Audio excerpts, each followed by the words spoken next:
पारितोष के इरादों की परवाह किए बिना उसने इस बार कार्तिक पर बहुत बड़ा उपकार किया था। दूसरी ओर कार्तिक ने भी डैन टूर्नामेंट में चैंपियनशिप जीती थी, जिससे न केवल उसे प्रसिद्धि मिली बल्कि उसने जनरल पेवेलियन का ध्यान भी आकर्षित किया। कार्तिक, क्या तुम सचमुच राजधानी जाने की योजना बना रहे हो? पारितोष ने चिंता से पूछा। जिनेश परिवार निश्चित रूप से रास्ते में कई जाल बिछाएगा। कांगड़ा शहर बहुत छोटा है। कार्तिक ने सिर हिलाया। केवल शाही राजधानी ही बेहतर विकास कर सकती है। कमरे में एक क्षण के लिए सन्नाटा छा गया।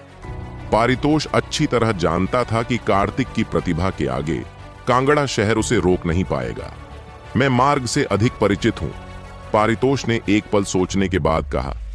इसलिए मैं आपके साथ चलूंगा ताकि हम एक दूसरे का ध्यान रख सकें। आपकी दयालुता के लिए धन्यवाद पेवेलियन मास्टर, कार्तिक ने खड़े होते हुए कहा। बाजार में नई गोलियां आने के साथ पिल पेवेलियन बहुत व्यस्त होगा, इसलिए मैं अब आपको परेशान नहीं करूंगा। कृपया मेरे जाने पर मुझे छोड़ने मत आना। मैं अकेले यात्रा करना चाहता हूं। इतना कहकर वह बाहर चला गया। उसने अपना एहसान चुका दिया था और आगे उसे अपना रास्ता खुद बनाना होगा। वह औषधीय जड़ी बूटियों से भरी एक गाड़ी लेकर जैन परिवार के पास लौट आया और स्वयं को रसायन विद्या में समर्पित कर दिया। इंपीरियल अकादमी के लिए छात्रों की भर्ती का समय अब नजदीक आ रहा था। कांगड़ा शहर से शाही राजधानी तक की यात्रा में लगभग 5 दिन लगते हैं और कार्तिक के पास तैयारी के लिए 5 दिन थे। कई हजार युआन यांग गोलियों को परिष्कृत करने में उसे 3 दिन और 3 रातें लगीं। उसने अपने ससुर के लिए 1000 गोलियां छोड़ी ताकि वह जितनी जल्दी हो सके मज्जा सफाई क्षेत्र के दूसरे स्तर तक पहुंच सके और फिर वह आसानी से सिटी लॉर्ड की हवेली को संभाल सके। घर के अंदर कार्तिक ने अपनी साधना शुरू की।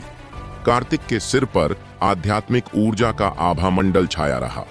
उसने एक ही घूंट में 10 स्वर्गीय आत्मा की गोलियां और 10 युआन यांग गोलियां निगल लीं। उसने जाने से पहले इननेट दायरे के 5वें स्तर तक पहुंचने की योजना बनाई थी ताकि राजधानी शहर में प्रवेश करने पर उसके बचने की संभावना अधिक हो जाए। आदिम भक्षण स्वर्ग तकनीक एक क्रूर जानवर की तरह दहाड़ उठी। 2 मज्जा शोधन क्षेत्र साधकों को परिष्कृत करने और अपने हृदय के आक्रोश को दूर करने के बाद उनका साधना स्तर जन्मजात क्षेत्र के 4थे स्तर के शिखर पर अटका हुआ था और वह किसी भी समय जन्मजात क्षेत्र के 5वें स्तर तक पहुंच सकते थे। स्वर्गीय दिव्य हंडा की मदद से कार्तिक ने गोलियों को परिष्कृत करने में लगने वाले समय को बहुत कम कर दिया। उसने सभी 20 गोलियों को सिर्फ 1 घंटे में परिष्कृत कर दिया। एक सामान्य व्यक्ति के लिए इसमें 10 दिन से लेकर आधे महीने तक का समय लग सकता था। एक भयानक आघात तरंग ने कमरे में मौजूद सभी मेजों और कुर्सियों को उड़ा दिया और उसकी गति अचानक बढ़ गई तथा उसने इनेट दायरे के 5वें स्तर को तोड़ दिया। आदिम भक्षण स्वर्ग तकनीक इतनी शक्तिशाली थी कि हर सफलता भयानक दृश्य लाती थी, लेकिन जैसे जैसे उसका साधना स्तर बढ़ता कमियां भी स्पष्ट होती जाती। इसके लिए आवश्यक संसाधन अत्यधिक मांग वाले होते जाते थे। जैन परिवार के घर के ऊपर की आध्यात्मिक ऊर्जा बहुत पहले ही पूरी तरह से नष्ट हो चुकी थी और सभी को इसकी आदत हो गई थी। कार्तिक ने 1 दिन और 1 रात साधना में बिताई, 50 युआन यांग गोलियां और 10 आत्मा पत्थर खाए। अंततः उसकी साधना का स्तर जन्मजात क्षेत्र के 5वें स्तर के मध्य चरण पर स्थिर हो गया। अध्याय अधिपति मुट्ठी। इंपीरियल अकादमी में छात्र भर्ती शुरू होने में केवल 6 दिन शेष रह गए थे। आरती परिवार की टीम पहले ही निर्धारित समय से पहले ही रवाना हो चुकी थी। केवल भूतिया नेत्र तकनीक पर निर्भर रहना बहुत सरल है, कार्तिक ने मन ही मन सोचा। मुझे एक अत्यंत शक्तिशाली सुरक्षात्मक तकनीक भी विकसित करने की आवश्यकता है। राजधानी शहर की यह यात्रा खतरों से भरी थी। भूत नेत्र तकनीक का नुकसान स्पष्ट था। हर बार जब इसका इस्तेमाल होता तो आत्मिक शक्ति समाप्त हो जाती। अगर विरोधी 2 विशेषज्ञ भेजता तो वह केवल एक को ही मार सकता था। अपनी स्मृति में खोजबीन करने के बाद अंततः उसे मुक्केबाजी की कुछ तकनीकें मिल गईं। बुरा नहीं है, यह मुट्ठी तकनीक विकसित हो सकती है। अधिपति मुट्ठी इसमें कोई आकर्षक चाल नहीं थी। यह ब्लड रेनबो ब्लेड तकनीक की तरह सरल और प्रत्यक्ष थी। आंगन में प्रवेश करते ही उसने अपनी दाहिनी मुट्ठी उठाई। तोड़ना। जैसे ही मुक्का जमीन पर गिरा, कार्तिक के सामने से एक लंबी शॉकवेव निकली। आंगन की दीवार उसे झेल नहीं पाई और धड़ाम से गिर गई। कार्तिक ने ओवरलॉर्ड फिस्ट की शक्ति को बहुत कम आंका था। उसके आदिम ऊर्जा केंद्र की 30% वास्तविक ऊर्जा एक ही मुक्के में खर्च हो गई थी। पूरा जैन परिवार अफरा तफरी में डूब गया। उन्हें लगा कि उन पर किसी बाहरी ने हमला कर दिया है। कार्तिक के जोरदार मुक्कों से उनके घरों के बड़े बड़े हिस्से ढह गए। जयंत मुख्य हॉल से दौड़कर वहां पहुंचे।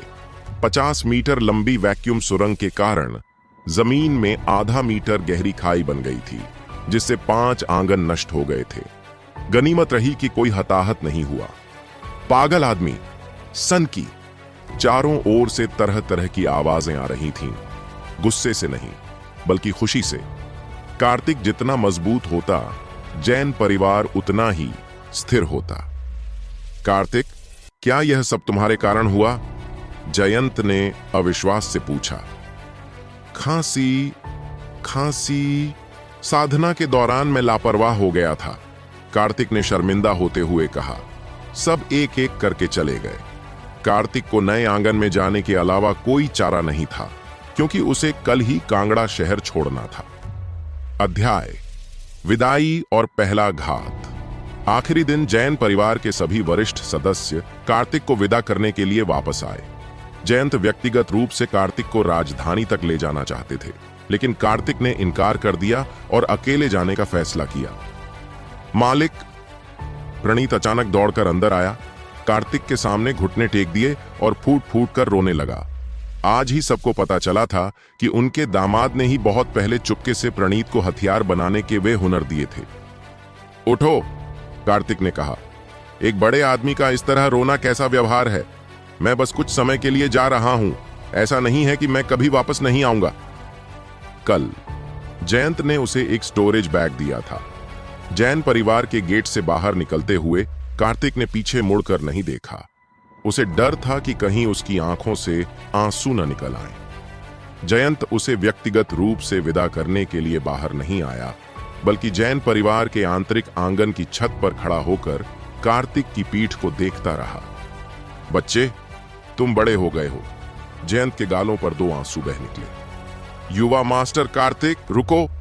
जैसे ही उसने 2 सड़कें पार की, लेई ताओ तेजी से दौड़कर आया। पैवेलियन मास्टर ने मुझे यही देने को कहा था, उसने हांफते हुए कहा। उन्होंने इसे लगातार कई दिनों तक परिष्कृत किया और आखिरकार 10 गोल्डन स्पिरिट पिल्स बनाई। कार्तिक ने चीनी मिट्टी की बोतल रख दी, लेई ताओ को सलामी दी और शहर के द्वार की ओर तेजी से चल दिया। एक दिन बाद एक अनाम कस्बे में कार्तिक को एक रेस्टोरेंट मिला और वह अंदर चला गया। पूरे दिन सफर करने के बाद उसे बहुत प्यास और भूख लगी थी। मेरे लिए बस कुछ साधारण व्यंजन चुन लो, उसने वेटर से कहा और बैठ गया। कार्तिक ने अपने आसपास के वातावरण को देखा। उसके दाहिनी ओर वाली मेज पर एक पुरुष और एक महिला बैठे थे, जो शादीशुदा जोड़े लग रहे थे और आपस में शिकायत कर रहे थे। बाईं ओर 3 किसान जैसे दिखने वाले लोग इस साल की फसल के बारे में बात कर रहे थे। उनके पीछे एक मेज पर एक युवक सफेद कपड़ों में बैठा था। जल्द ही वेटर 3 गर्मागर्म तले हुए व्यंजन, एक छोटा बर्तन शराब और एक कटोरा सुगंधित स्पिरिट राइस लेकर आया। कार्तिक ने शराब का प्याला उठाया। अजीब बात यह है कि जैसे ही कार्तिक ने अपना वाइन ग्लास उठाया, रेस्तरां में अचानक सन्नाटा छा गया। मध्यम आयु वर्ग के दंपति ने शिकायत करना बंद कर दिया, किसानों ने बातचीत करना बंद कर दी और सफेद कपड़े पहने युवक ने भी अपना कंधा थोड़ा सा हिलाया। कार्तिक की नजर से कुछ नहीं बचा। गिलास उसके होठों से लगा दिया गया, लेकिन वह उसे पीने में झिझक रहा था। उसने अपना गिलास उठाया और अचानक एक ही घूंट में उसे पी गया। अच्छी शराब, उसने चिल्लाया। तुम कार्तिक, अंततः हमारे हाथों में आ गए हो। दाईं ओर बैठे मध्यम आयु वर्ग के दंपति फुसफुसाते हुए उठे और मेज के नीचे से 2 लंबे चाकू निकाले। बस वहां खड़े मत रहो, कार्तिक ने धीरे से कहा। अपने बाईं ओर खड़े 3 किसानों और उनके पीछे सफेद कपड़े पहने युवक को संबोधित करते हुए। दिखावा करना बंद करो और खड़े हो जाओ। तुम्हें कैसे पता कि हम आपस में मिले हुए हैं? तीनों किसान खड़े हो गए, उनके चेहरे गुस्से से विकृत हो गए। क्या आप जिनेश परिवार से हैं या सिटी लॉर्ड के भवन से? कार्तिक ने कमरे को देखा। वे लोग कदम दर कदम आगे बढ़ रहे थे, मानो किसी चीज का इंतजार कर रहे हों। तुम्हें लगता है कि यह जहर मुझे मार सकता है? तुम मुझे कम आंकते हो, कार्तिक ने मुस्कुराते हुए कहा। अधेड़ उम्र के दंपत्ति के चेहरों की मुस्कान अचानक गायब हो गई। कार्तिक को कैसे पता चला? न सिर्फ शराब बल्कि खाना और स्प्रिट राइस भी जहरीला था। कैसे? तुम्हें कैसे पता चला? अधेड़ उम्र के आदमी ने घबरा कर पूछा। चिंता मत करो, उसके पीछे खड़े सफेद वस्त्रधारी युवक ने ठंडे स्वर में कहा। यह तुम्हारी शक्ति को नष्ट करने के लिए सावधानी पूर्वक तैयार की गई औषधि है। वह बस नाटक कर रहा है। कार्तिक उन सब बातों को अनसुना कर पके हुए मांस का एक टुकड़ा उठा रहा था और उसे बड़े चाव से खा रहा था। भरपेट भोजन के बाद कार्तिक ने डकार ली और फिर आलस से खड़ा हो गया। छठे भाई, तुम एक चाल चलो और जांचो कि क्या उसकी असली ऊर्जा खत्म हो गई है, मध्यम आयु वर्ग के व्यक्ति ने आदेश दिया। टिल्लू नाम का वह आदमी हाथ में लकड़ी काटने वाली दरांती लिए आगे बढ़ा। वह शुद्धिकरण आत्मा क्षेत्र के 5वें स्तर पर था। कार्तिक ने अनुमान लगाया कि ये लोग जिनेश परिवार द्वारा नहीं भेजे गए थे, क्योंकि वे मज्जा शुद्धि क्षेत्र में किसी को भेजते। ये अन्य दुश्मन थे। जैसे ही दरांती करीब आई, कार्तिक की पुतलियां अचानक सिकुड़ गईं।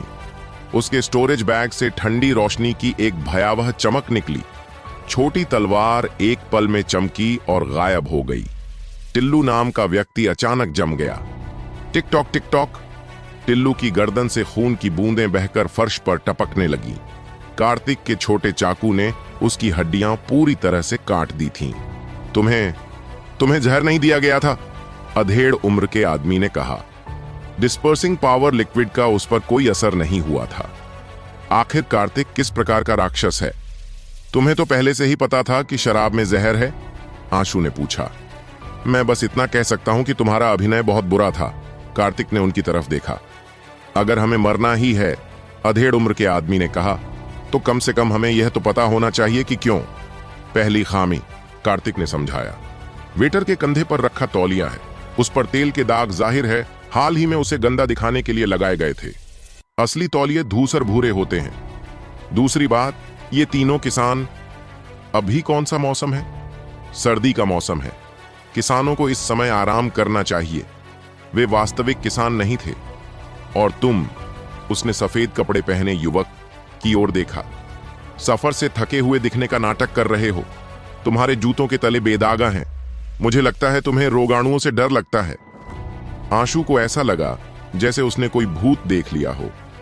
लेकिन सबसे बड़ी खामी तुम दोनों में है, कार्तिक ने उस जोड़े की ओर इशारा किया। आपके कपड़े स्पष्ट रूप से बेमेल हैं। आपने उन्हें चुरा लिया होगा, और अगर कपड़े चुराए भी हैं तो कम से कम तुम्हें उनके बदले एक जोड़ी अच्छे जूते तो मिल ही सकते थे। दोनों ने नीचे देखा। उन्होंने अपने महंगे आकाश चढ़ाई वाले जूते नहीं बदले थे, जो उनके चुराए हुए कपड़ों से बिल्कुल मेल नहीं खा रहे थे। हम अपने भाग्य के हकदार थे, अधेड़ उम्र के आदमी ने उदास होकर कहा। डिस्पर्सिंग पावर लिक्विड का क्या हुआ? आशु ने फिर पूछा।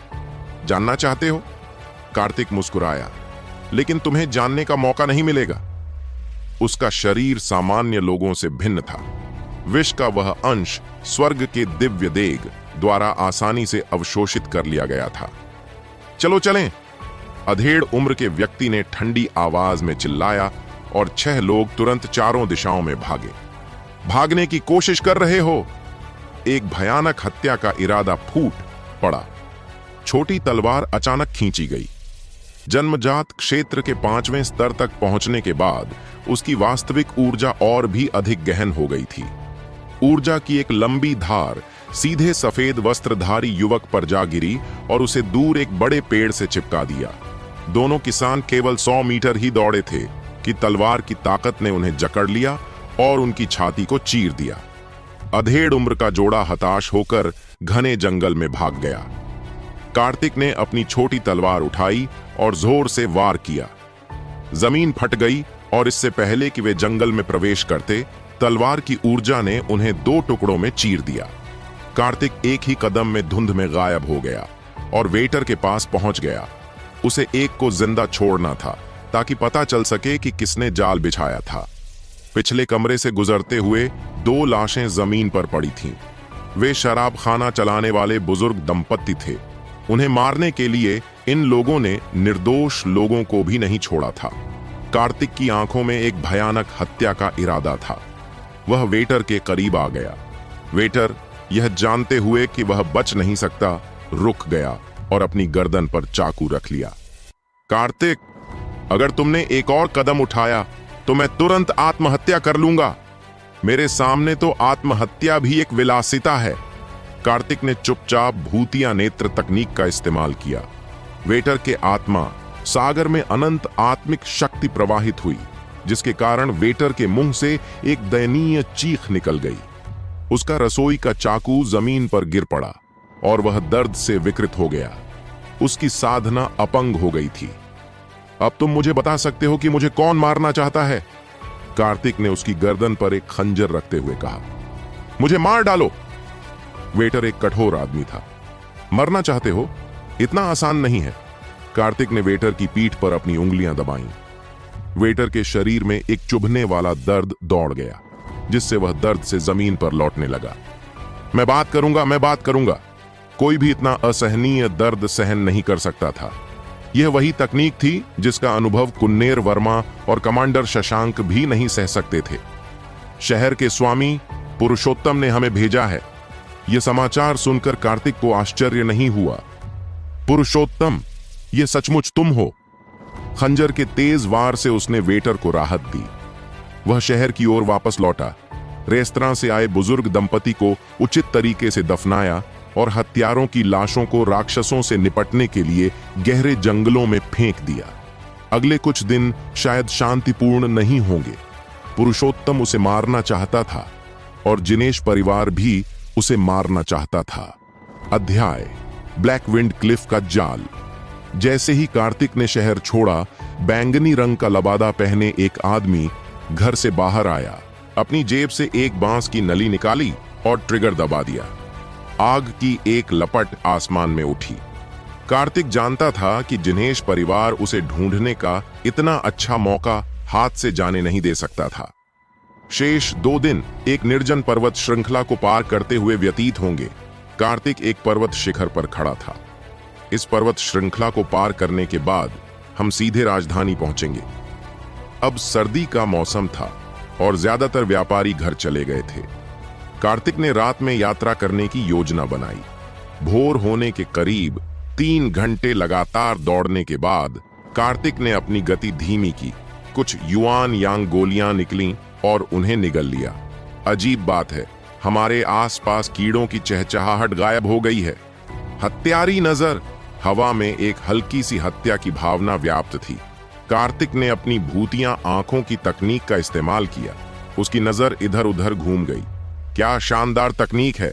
भूत नेत्र तकनीक की मदद से उसके दृश्य को अवरुद्ध करने वाले सभी पेड़ गायब हो गए। चारों दिशाओं से 100 से ज्यादा लोगों ने उसे घेर लिया था। वे सभी काफी शक्तिशाली थे। उनमें से ज्यादातर आत्मा शुद्धि क्षेत्र से थे और उनमें मज्जा शुद्धि क्षेत्र के साधक भी शामिल थे। पुरुषोत्तम, तुमने मुझे मारने के लिए शहर के सरदार की सेना को इकट्ठा किया था। कार्तिक के होठों पर एक ठंडी मुस्कान आ गई। अंधेरे का फायदा उठाकर वे छिपे हुए थे, लेकिन भूतिया आंखों की तकनीक की मदद से वे अजेय थे। ब्लैक विंड क्लिफ, ये बहुत अच्छी जगह है। एक स्थलाकृतिक नक्शा निकालते ही पूरी पर्वत श्रृंखला उसके सामने खुल गई। ब्लैक विंड क्लिफ 3 तरफ से चट्टानों से घिरा हुआ था, जिससे उनके लिए उसे चारों तरफ से घेरना असंभव हो जाता।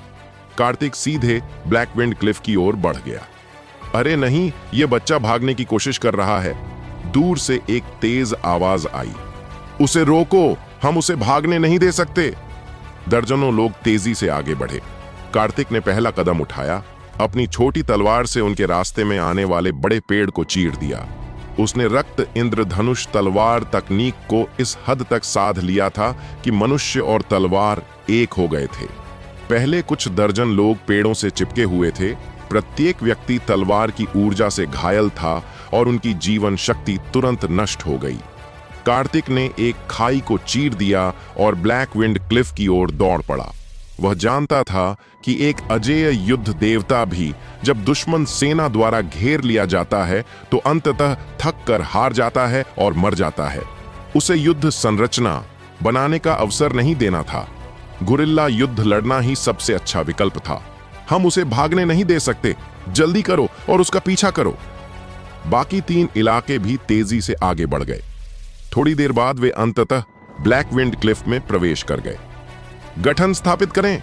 कार्तिक ने तुरंत अपने स्टोरेज बैग से एरे झंडे निकाले और एज्योर वुड किलिंग एरे स्थापित किया। उसने एहतियात के तौर पर ये एरे झंडे पहले ही बना लिए थे और वे वाकई काम आए। यह स्थान संरचनाओं को स्थापित करने के लिए सबसे उपयुक्त था। शीघ्र ही नगर के स्वामी की सेना आ पहुंची, जिसमें 150 से अधिक सैनिक थे। कार्तिक चट्टान के किनारे पर खड़ा था, चुपचाप प्रतीक्षा कर रहा था। कार्तिक, तुम बच नहीं सकते। चांदनी रात में कार्तिक के सामने एक जाना पहचाना चेहरा प्रकट हुआ। यह आप है। कार्तिक ने अजीब सा चेहरा दिखाया। यह कोई और नहीं बल्कि श्रीवेश था, जिनेश परिवार के उन 3 सदस्यों में से एक, जिन्होंने कांगड़ा शहर में उसे मारने की कोशिश की थी। कार्तिक, मुझे उम्मीद नहीं थी कि हम इतनी जल्दी मिलेंगे। श्रीवेश ने एक भयावह हंसी निकाली। उस दिन कांगड़ा शहर में नेहा ने उसे थप्पड़ मारा था।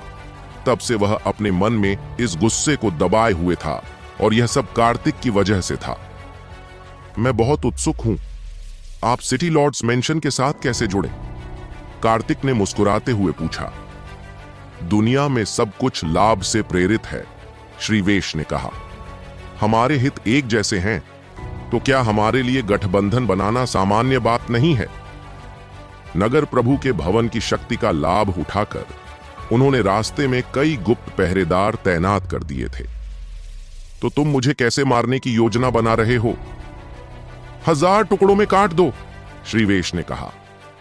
नहीं, मैं तुम्हें धीरे धीरे यातना देना चाहता हूं। चलो देखते हैं कि तुम में क्षमता है या नहीं। कार्तिक ने कंधे उचका दिए। नगर के स्वामी का सेनापति, जो आत्मा शुद्धिकरण क्षेत्र के शिखर पर था, बाहर आया और पूछा, सीनियर जिनेश, हमें आगे कैसे बढ़ना चाहिए? श्रीवेश चालाक था। उसने 1 महीने से कार्तिक के बारे में सारी खबरें पढ़ ली थीं। यह बच्चा चालाक है, उसने कहा। कुछ लोगों को भेजकर उसकी जांच करवानी चाहिए। तुम सब एक साथ हमला करो। नगर के सरदार के सेनापति ने 10 लोगों के समूह की ओर इशारा किया। 10 आदमी कदम कदम पर कार्तिक की ओर बढ़े। कार्तिक पीछे हट गया।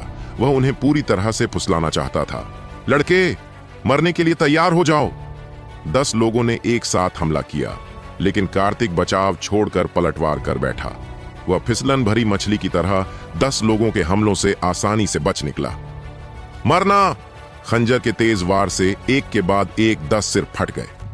10 लाशें चट्टान से नीचे गिर गईं और बिना किसी निशान के गायब हो गईं। नगर स्वामी के सेनापति का चेहरा बहुत उदास था। यह बहुत बड़ी क्षति थी। सीनियर जिनेश, हमें क्या करना चाहिए? सेनापति ने फिर से श्रीवेश से पूछा, जो मज्जा सफाई क्षेत्र में एकमात्र विशेषज्ञ था। श्रीवेश बेशक बेवकूफ नहीं था। जिनेश परिवार गोली मंडप से पूरी तरह नाता नहीं तोड़ना चाहता था। उनका असली मकसद यह था कि अगर कार्तिक की मौत सिटी लॉर्ड के महल में हुई तो वे इसमें शामिल न हो। यह बच्चा अपनी बेहतर चपलता पर भरोसा कर रहा है, श्रीवेश ने सुझाव दिया। आइए हम एक साथ हमला करें और उसे चट्टान से नीचे गिरा दें। नगर स्वामी के सेनापति ने उसे तीखी नजरों से देखा। वह समझ गया कि श्रीवेश चाहता था कि नगर स्वामी की हवेली के लोग ही मरें। सीनियर जिनेश की बात तो सही है, सेनापति ने चालाकी से कहा, लेकिन मेरा सुझाव है कि सीनियर जिनेश तुरंत कार्रवाई करें और इसे एक ही झटके में मार डालें, जबकि हम इसे भागने से रोकने के लिए बाहर निकलने के रास्ते पर पहरा देते हैं। दोनों पक्ष एक दूसरे पर जिम्मेदारी डाल रहे थे। क्या तुम अब भी लड़ने वाले हो? कार्तिक ने एक उज्जवल मुस्कान के साथ उनकी बातचीत को बाधित किया। अगर नहीं तो मैं जा रहा हूं, चलो एक साथ हमला करते हैं। श्रीवेश की आंखों में हत्या का इरादा प्रकट हुआ। ठीक है, सेनापति ने हाथ हिलाया और 100 से अधिक लोग आगे बढ़ गए। जैसे ही वे आगे बढ़े, कार्तिक के होठों पर एक विजयी मुस्कान आ गई। अब सभी लोग उस टुकड़ी के अंदर थे। श्रीवेश भीड़ में छिपकर हमला करने के मौके की तलाश में था।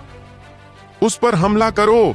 सेनापति के आदेश पर लगभग 100 लोग एक युद्ध संरचना बनाते हुए आगे बढ़े। कार्तिक का युद्ध दल से सीधे टकराव का कोई इरादा नहीं था। वह अचानक पीछे हट गया। तभी श्रीवेश के शरीर में संकट की एक गहरी भावना छा गई। वह मज्जा शुद्धि क्षेत्र में था और खतरे का अनुमान लगाने की उसकी क्षमता कहीं बेहतर थी। जैसे ही वे बोलने ही वाले थे कि चारों ओर से एक तेज दरार की आवाज आई और पूरा ब्लैक विंड क्लिफ हिल गया। अचानक जमीन से कीलें उग आईं। ये साधारण साधक उड़ना नहीं जानते थे। हर कील एक तेज चाकू की तरह थी जो उनके पैरों और छाती में चुभ रही थी। आह! ब्लैक विंड क्लिफ के ऊपर तीखी चीखों की एक श्रृंखला गूंज उठी। श्रीवेश तेजी से पीछे हटा, धरती के कांटों से बचता हुआ। नगर के स्वामी की सेना बिखर गई और सभी दिशाओं में भाग गई। पलक झपकते ही जमीन पर लाशों की एक मोटी परत बिछ गई। समूह में 100 से ज्यादा लोग थे और केवल कुछ दर्जन ही सही सलामत खड़े रह पाए। कार्तिक, तुम एक भयानक मौत मरोगे।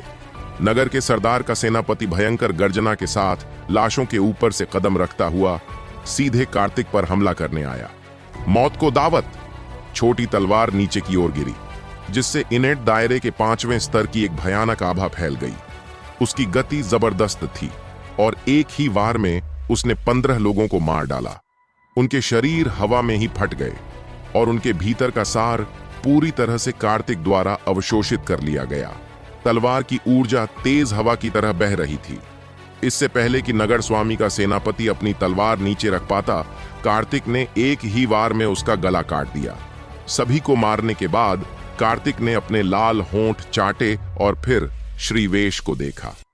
बच्चे, तुम बहुत निर्दयी हो, श्रीवेश हांफते हुए बोला। एक व्यक्ति को मारने और 10,000 लोगों को मारने में क्या अंतर है? कार्तिक ने उपहास किया। महत्वपूर्ण बात यह है कि वह जीना चाहता है, इसलिए इन लोगों को मरना ही होगा। ठीक है, श्रीवेश हंसा।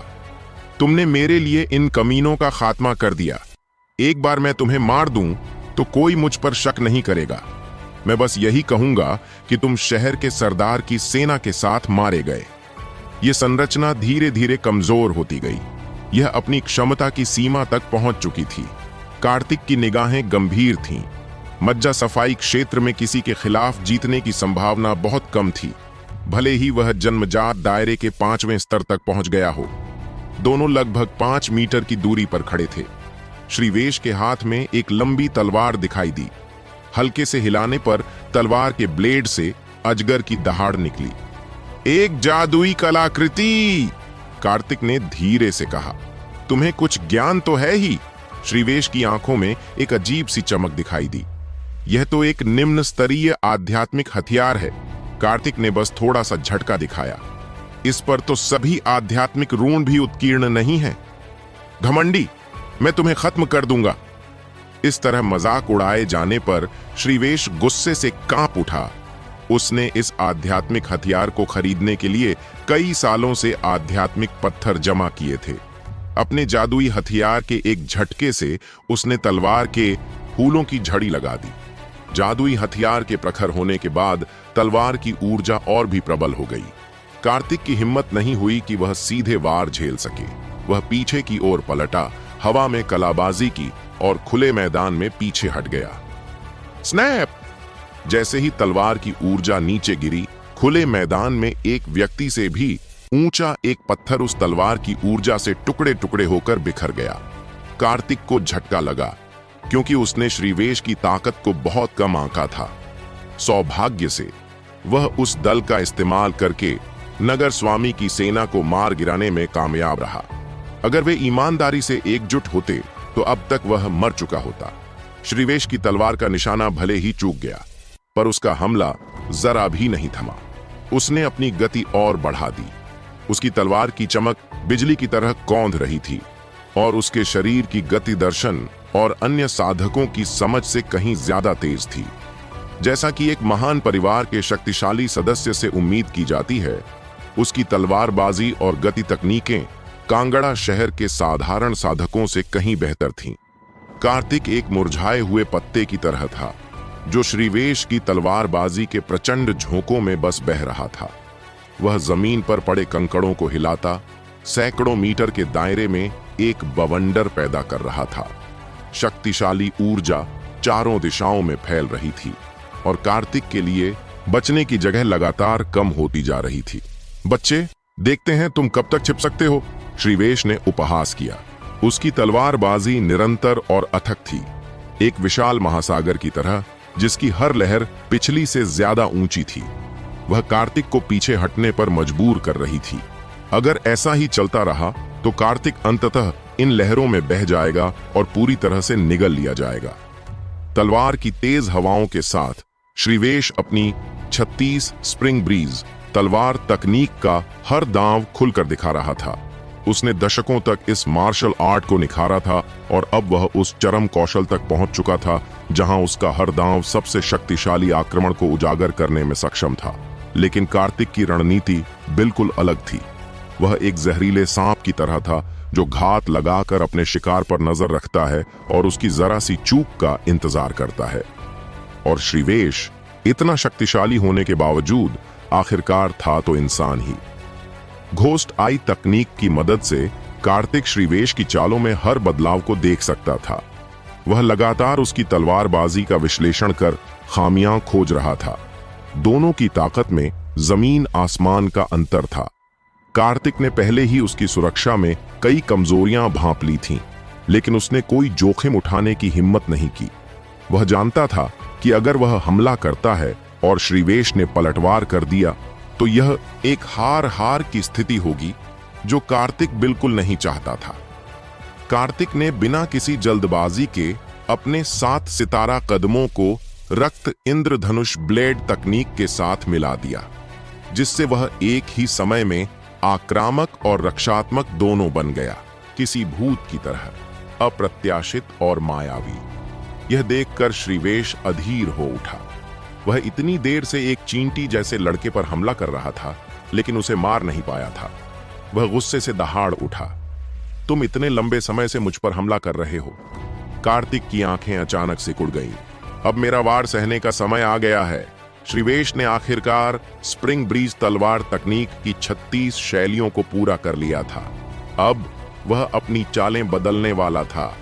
इमोर्टल पॉइंट्स द वे को रेड डस्ट नाइट रन में ये दोनों चालें एक दूसरे से जुड़ी थीं और बहुत कम लोग ही यह पता लगा पाते थे कि उनके बीच एक घातक खामी मौजूद थी। लेकिन कार्तिक ने भूत नेत्र तकनीक की मदद से उस छोटे से रास्ते को खोज निकाला था।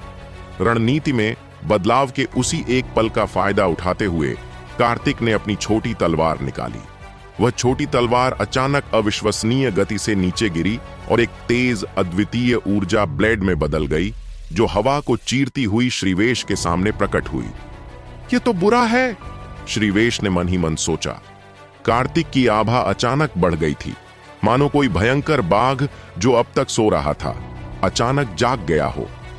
इतने समय तक चकमा देने के बाद उसने अचानक पलटवार क्यों किया? इससे श्रीवेश को एहसास हुआ कि कुछ गड़बड़ जरूर है। अमर का मार्गदर्शन पहले ही समाप्त हो चुका था और वह अपनी चाल बदलने ही वाला था।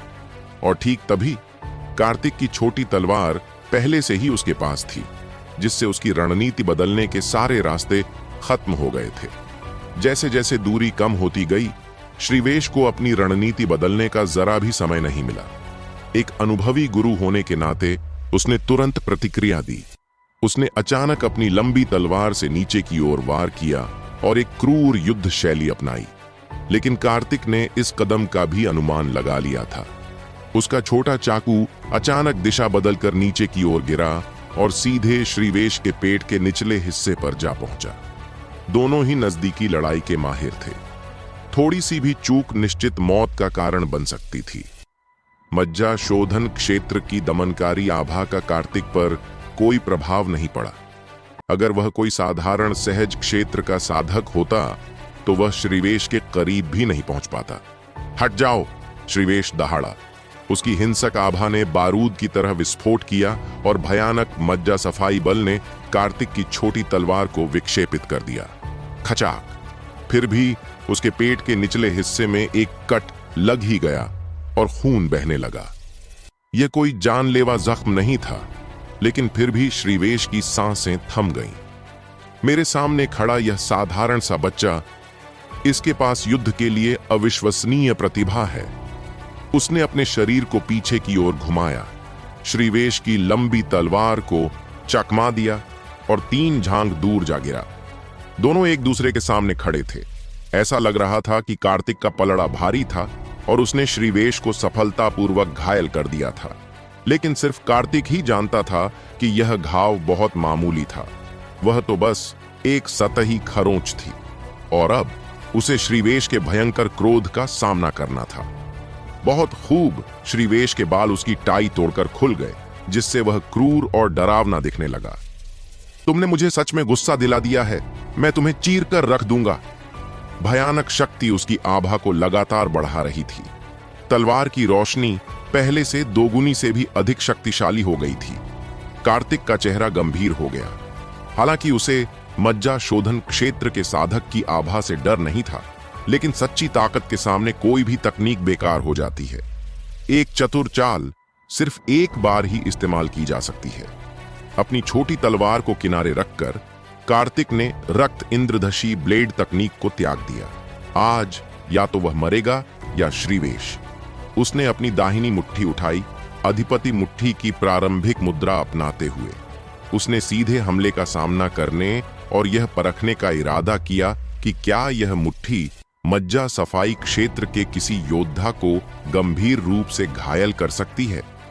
श्रीवेश ने गहरी सांस ली और उसकी लंबी तलवार बिजली की तरह चमक उठी। बच्चे, मर जाओ! भयानक तलवार की ऊर्जा ने आकाश को धुंधला कर दिया और पूरे ब्लैक विंड क्लिफ को भर दिया। यह श्रीवेश की सबसे शक्तिशाली चाल थी, जिसने स्प्रिंग ब्रीज तलवार तकनीक की सभी 36 शैलियों को एक ही वार में समेट दिया। कार्तिक के पास सीधे हमले का सामना करने के अलावा कोई विकल्प नहीं था। अभी यह कहना जल्दबाजी होगी कि कौन जीतेगा। उसका शरीर तोप के गोले की तरह उछला, फिर एक उड़ते हुए बाज की तरह नीचे उतरा। अधिपति मुट्ठी! एक धीमी गड़गड़ाहट की तरह यह ध्वनि पूरे आकाश में गूंज उठी। अचानक हुए इस मुक्के ने श्रीवेश को अचंभित कर दिया। उसकी तलवार पहले ही चल चुकी थी और अब उसे रोका नहीं जा सकता था। 2 पूरी तरह से भिन्न शक्तियां हिंसक रूप से टकराईं। बूम! एक भयानक शक्ति दोनों के केंद्र से कई हजार मीटर के क्षेत्र में फैल गई। लहरों ने आसपास के पेड़ों को चकनाचूर कर दिया। कार्तिक के मुंह से खून की धारा बह निकली। इस बार उसने अपनी शक्ति को सीमा तक बढ़ा दिया था, जिससे उसकी आदिम सच्ची छी का लगभग 80% हिस्सा समाप्त हो गया था। उसका डैनेटियन लगभग खाली हो गया था। श्रीवेश भी बुरी तरह घायल हो गया। घूंसे की जोरदार टक्कर से उसके अंदरूनी अंग हिल गए। उसने मुंह भर खून थूका और लड़खड़ाते हुए दर्जनों कदम पीछे हट गया। दोनों ने लड़ना बंद कर दिया, बस एक दूसरे को घूर रहे थे। एक ही मुक्का मज्जा शोधन क्षेत्र के साधक को गंभीर रूप से घायल कर दे। यदि यह बात बाहर फैल जाती तो शायद पूरा राजवंश हिल जाता। श्रीवेश की आंखों में हत्या का इरादा और भी गहरा हो गया। इस बच्चे को जीने नहीं दिया जा सकता। अगर यह बड़ा हो गया तो यह जिनेश परिवार के लिए एक बुरा सपना बन जाएगा। अपने घायल शरीर को घसीटते हुए वह अपनी लंबी तलवार थामे कदम दर कदम कार्तिक के पास पहुंचा। कार्तिक हिला नहीं। उसके डेंटियन में ऊर्जा लगभग समाप्त हो चुकी थी। उसने अपनी दाहिनी आंख पर ध्यान केंद्रित करना शुरू कर दिया। यह उसकी अंतिम मारक चाल थी, घोस्ट आई तकनीक। अधिपति मुट्ठी ने श्रीवेश को गंभीर रूप से घायल कर दिया था। उम्मीद थी कि घोस्ट आई तकनीक उसे मार सकती है। बच्चे, श्रीवेश पास आकर हांफते हुए बोला, मुझे बताओ कि तुमने अभी जो मुट्ठी वाली तकनीक इस्तेमाल की है उसे क्या कहते हैं? मैं तुम्हें थोड़ा आराम से मरने दूंगा।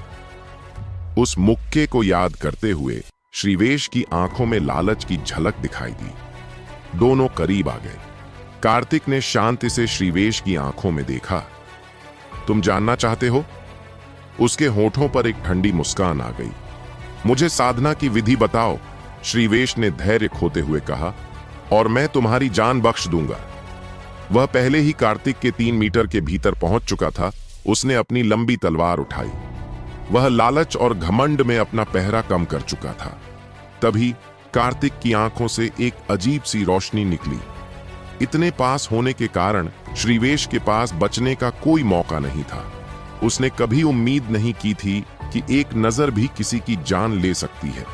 वह भयानक चमक हवा में फैली और सीधे श्रीवेश के दिमाग में घुस गई। श्रीवेश दर्द से चीख पड़ा। उसके हाथ से लंबी तलवार जमीन पर गिर गई और वह दोनों हाथों से अपना सिर पकड़कर जमीन पर लौटने लगा। कार्तिक की आत्मा शक्ति ने आसानी से श्रीवेश के आत्मा सागर को फाड़ दिया था, लेकिन कार्तिक जानता था कि मज्जा शुद्धि क्षेत्र का आत्मा सागर शक्तिशाली होता है। वह ज्यादा से ज्यादा एक सांस में ठीक हो सकता है। उसके पास खोने के लिए एक पल भी नहीं था। एक भयंकर वार के साथ उसके हाथ में मौजूद छोटी तलवार प्रकाश की एक चमकदार किरण में बदल गई, जिसने श्रीवेश का सिर उसके धड़ से अलग कर दिया। क्या अब यह ठीक लग रहा है? क्या आप चाहेंगे कि मैं इस कहानी के लिए एक अगला भाग लिखूं? सब कुछ पलक झपकते ही हुआ। श्रीवेश ने प्रतिक्रिया करने की कोशिश की, लेकिन उसका दिमाग उसके नियंत्रण से बाहर हो चुका था। वह भ्रम की स्थिति में था। वह असहाय होकर देखता रहा कि कार्तिक का ब्लेड नीचे गिर रहा है। उसकी गर्दन पर एक असहनीय ठंडक महसूस हुई और ब्लेड की ऊर्जा उसकी हड्डियों में समा गई। ग्लग! उसका सिर 10 मीटर दूर घास में लुढ़क गया। उसकी आंखें मौत में भी खुली की खुली रह गईं, मानो वह अभी भी अविश्वास में कार्तिक को घूर रही हो। सिर विहीन लाश धीरे धीरे जमीन पर गिर गई। मज्जा शोधन क्षेत्र के एक विशेषज्ञ के शरीर में अत्यंत प्रबल सार था। भक्षण करने वाले स्वर्ग के दिव्य कड़ाह ने इसे पूरी तरह से अवशोषित कर लिया। यह सार तरल की कुछ बूंदों में बदल गया, जो कार्तिक के आदिम ऊर्जा केंद्र में प्रवाहित हो गई। उसकी साधना का स्तर एक बार फिर काफी बेहतर हो गया और वह सीधे जन्मजात क्षेत्र के 5वें स्तर के अंतिम चरण की ओर बढ़ गया। भोर होने से पहले ही कार्तिक ने युद्ध भूमि को साफ कर दिया।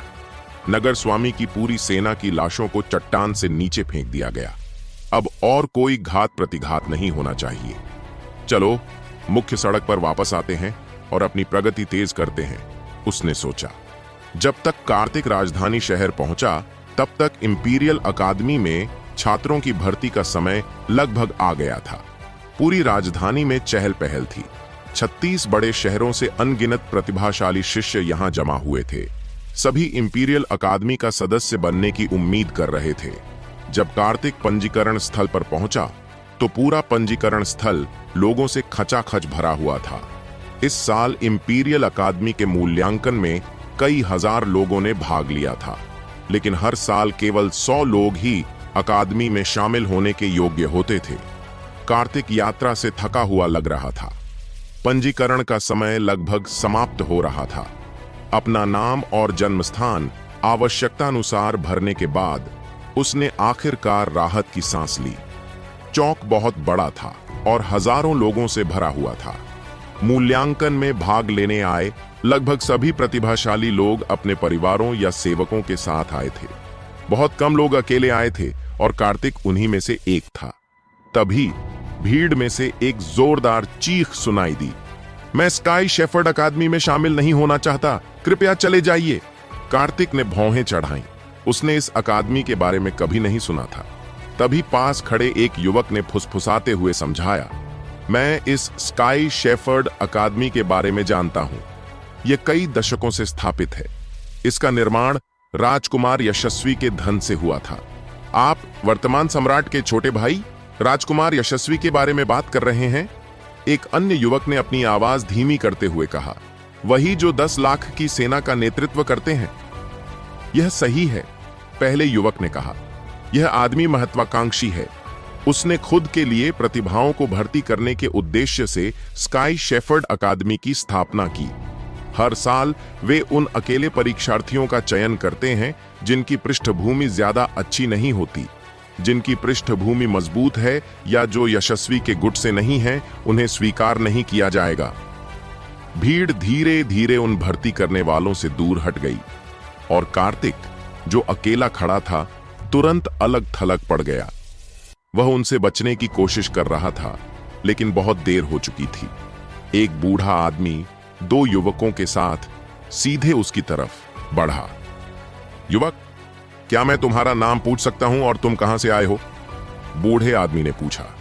उसकी आंखें भयावह थीं और नाक टेढ़ी थी। मैं अपना नाम नहीं बता सकता, लेकिन मैं एक छोटे दूर दराज के शहर से हूं, कार्तिक ने शांति से कहा। वह शाही परिवारों के बीच के इन संघर्षों में कोई रुचि नहीं रखता था। युवक, अब तुम्हारे सामने एक शानदार अवसर है, बूढ़े आदमी के दाहिनी ओर खड़े एक अहंकारी युवक ने कहा। अगर तुम हां में सिर हिला दोगे तो तुम्हें मूल्यांकन से छूट मिल जाएगी और तुम हमारी स्काई शेफर्ड अकादमी में शामिल हो जाओगे। वह युवक कार्तिक से केवल कुछ वर्ष बड़ा था, फिर भी वह पहले ही आत्मा शुद्धि क्षेत्र में पहुंच चुका था। अगर मैं मना कर दूं तो क्या होगा? कार्तिक ने पूछा। उसने मना कर दिया क्योंकि मानसी इंपीरियल अकादमी में थी और उसके ससुर ने उसे मानसी की अच्छी देखभाल करने का निर्देश दिया था। दूसरा, उसे स्काई शेफर्ड अकादमी के बारे में कुछ भी नहीं पता था। बच्चे, क्या तुम जानते हो कि सीनियर गिरेविन के अनुरोध को अस्वीकार करने के क्या परिणाम होंगे? बाईं ओर वाले व्यक्ति ने ठंडी आवाज में चिल्लाया। उसकी आंखों में हत्या का इरादा झलक रहा था। चूंकि तुम स्काई शेफर्ड अकादमी में शामिल होने से इनकार करते हो, इसलिए हमारे पास तुम्हें अपंग बनाने और इंपीरियल अकादमी में शामिल होने से अयोग्य घोषित करने के अलावा कोई विकल्प नहीं है। क्या तुम कोई कदम उठाने की योजना बना रहे हो? कार्तिक की आंखों से एक ठंडी चमक निकली। यह इंपीरियल अकादमी का इलाका था। चूंकि तुम सहमत होने से इनकार करते हो, तो मुझे तुम्हारा एक हाथ काटना पड़ेगा। बिना किसी हिचकिचाहट के गिरेविन ने अविश्वसनीय रूप से तेज हथेली से कार्तिक के दाहिने हाथ पर प्रहार किया। रुकना!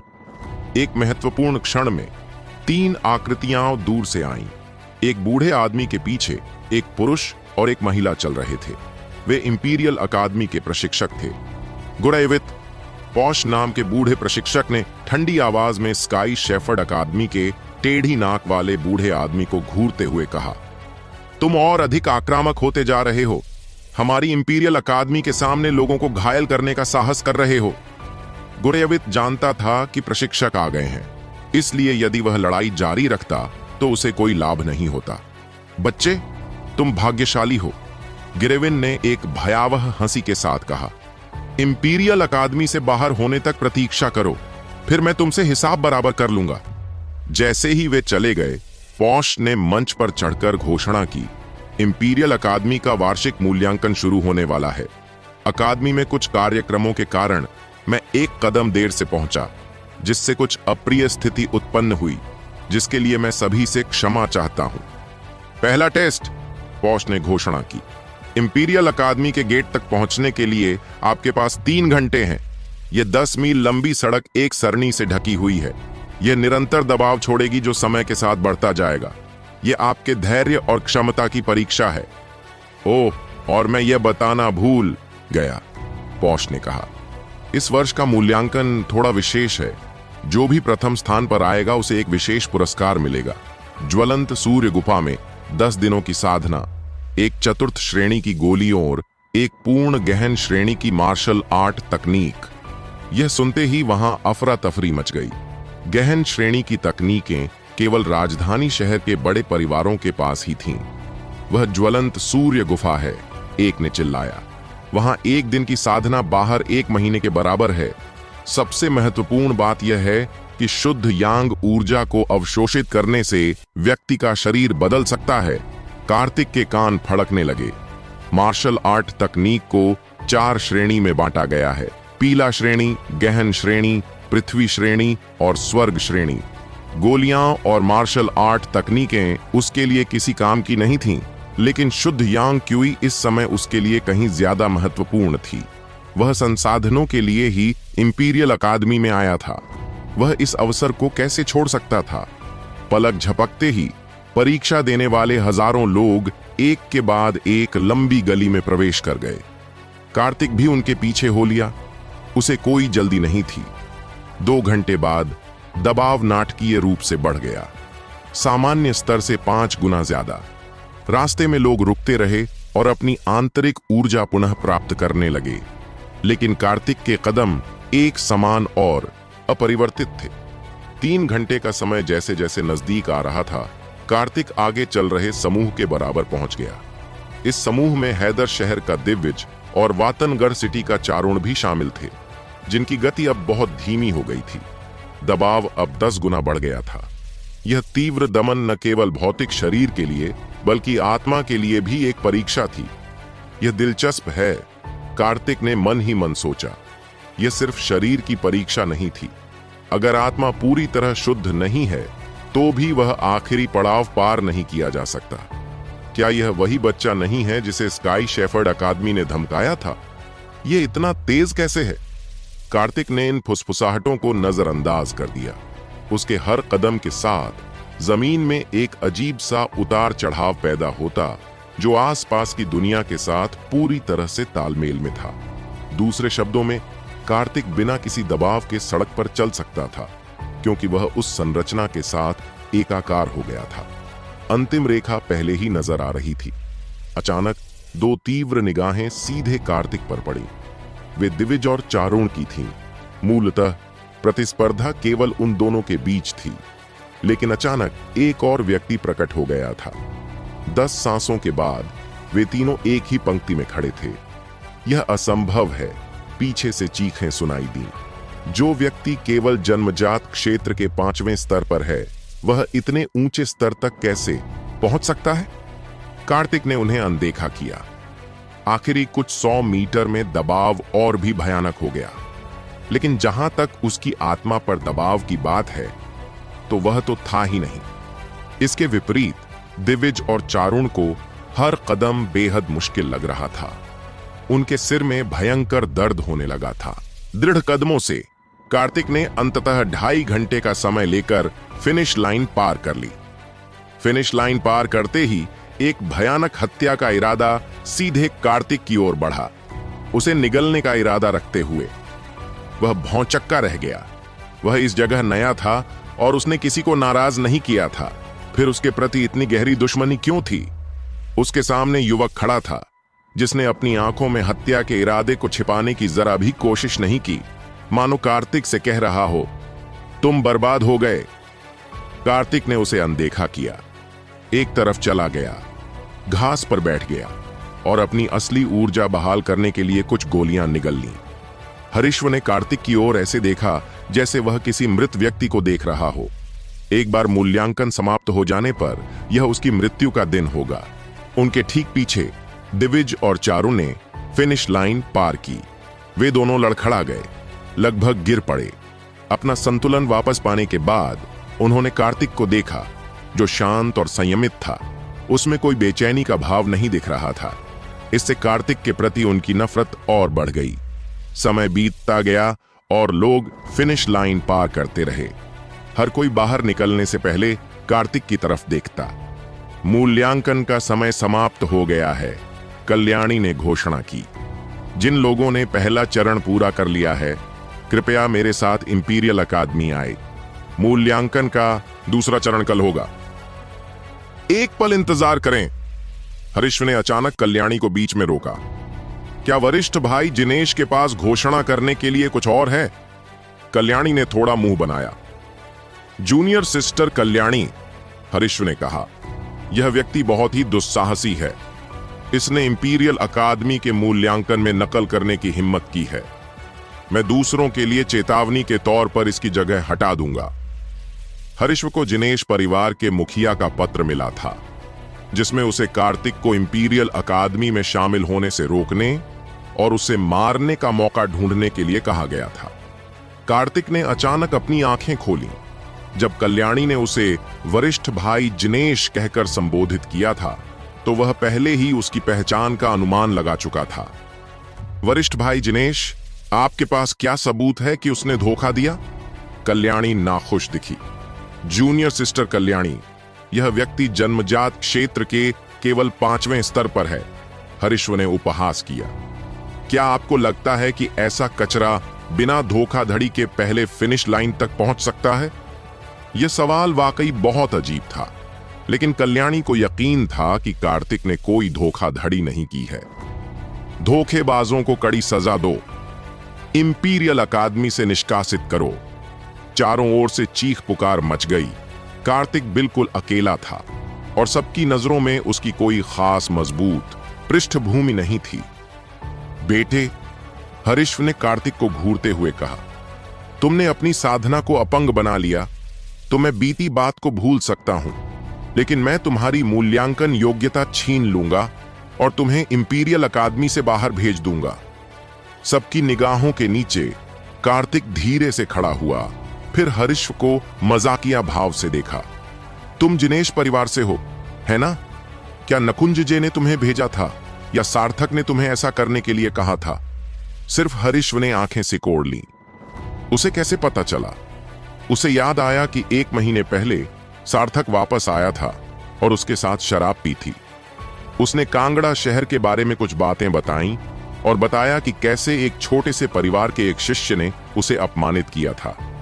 यह आप ही थे जिन्होंने उस दिन कांगड़ा शहर में सार्थक को अपमानित किया था। हरीश्व का स्वर भयानक रूप से ठंडा हो गया और उसकी भयानक शुद्धिकरण शक्ति ने कार्तिक को अभिभूत कर दिया। उसे अपमानित करो? कार्तिक ने अपना सिर हिलाया। उसके होठों पर एक उपहासपूर्ण मुस्कान उभरी। नकुंज जे ने तुम्हें अभी तक नहीं बताया है ना? 1 साल के भीतर मैं तुम्हारे जिनेश परिवार को राजधानी शहर से निकाल दूंगा। यह सुनकर उनके चारों ओर कोलाहल मच गया। कल्याणी की खूबसूरत आंखों में आश्चर्य और भ्रम की झलक दिखाई दी।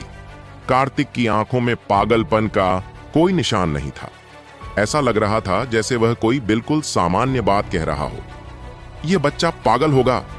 लोग हंसने लगे। वास्तव में एक भयानक हत्या का इरादा हरीश्व से बाहर की ओर बह गया। जिनेश परिवार का अपमान करने का केवल एक ही परिणाम होगा, मृत्यु। पलक झपकते ही कार्तिक पर एक हथेली का वार अविश्वसनीय गति से टूट पड़ा। कार्तिक ने पहले ही उसके हमले का अंदाजा लगा लिया था।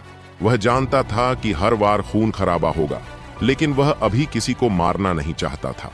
जैसे ही कार्तिक आगे बढ़ने वाला था, एक लंबी आकृति उसके सामने प्रकट हुई। उसने भी अपनी हथेली से प्रहार किया, जिससे एक भयंकर नीला तूफान पैदा हो गया, जिसने हरीश्व का रास्ता रोक दिया। बूम! 2 आकृतियां फटकर अलग हो गईं। हरीश्व, बस! कल्याणी ने ठंडी चीख मारी। वह समझ गई थी कि जिनेश परिवार कार्तिक से निजी दुश्मनी रखता है और मूल्यांकन के नाम पर उसे मारने की योजना बना रहा है। कल्याणी प्रमा, तुम्हारा क्या मतलब है? तुम मुझे उसे मारने से क्यों रोक रहे हो? हरीश्व का संबोधन बदल गया। इंपीरियल अकादमी में शामिल होने वाले हर छात्र की सुरक्षा जरूरी है, कल्याणी ने कहा। किसी ने नकल की है या नहीं, यह सिर्फ आपके कहने से तय नहीं होगा। यह सरणी अकादमी के केंद्रीय केंद्र से जुड़ी हुई है। अगर कोई समस्या होती तो अकादमी के उच्च अधिकारियों को पता चल जाता। कल्याणी प्रमा, क्या आप जानबूझकर किसी बाहरी व्यक्ति के लिए मेरा विरोध करने की कोशिश कर रही हो? हरीश्व ने धमकी दी।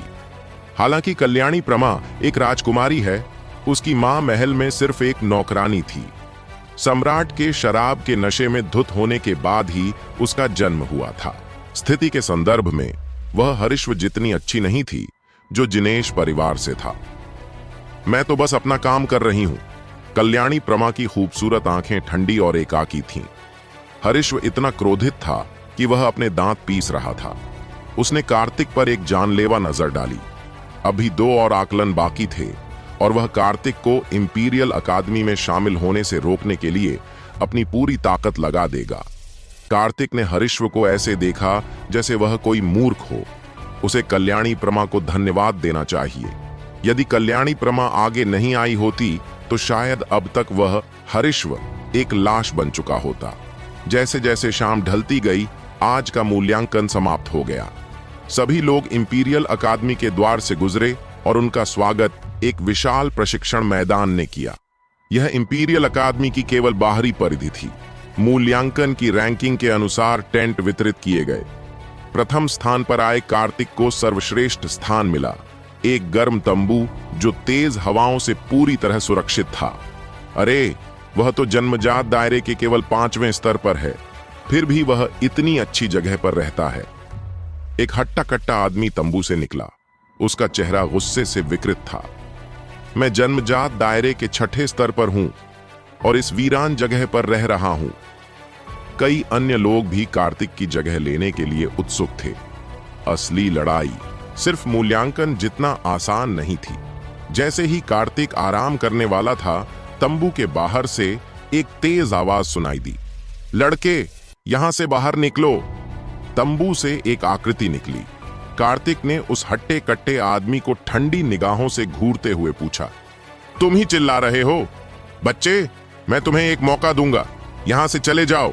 गलाम ने तंबू की ओर इशारा किया। हरीश्वर ने तुम्हें भेजा था, है ना? कार्तिक ने मुस्कुराते हुए कहा। बकवास बंद करो। गलाम ने अपनी मुट्ठी भींच ली।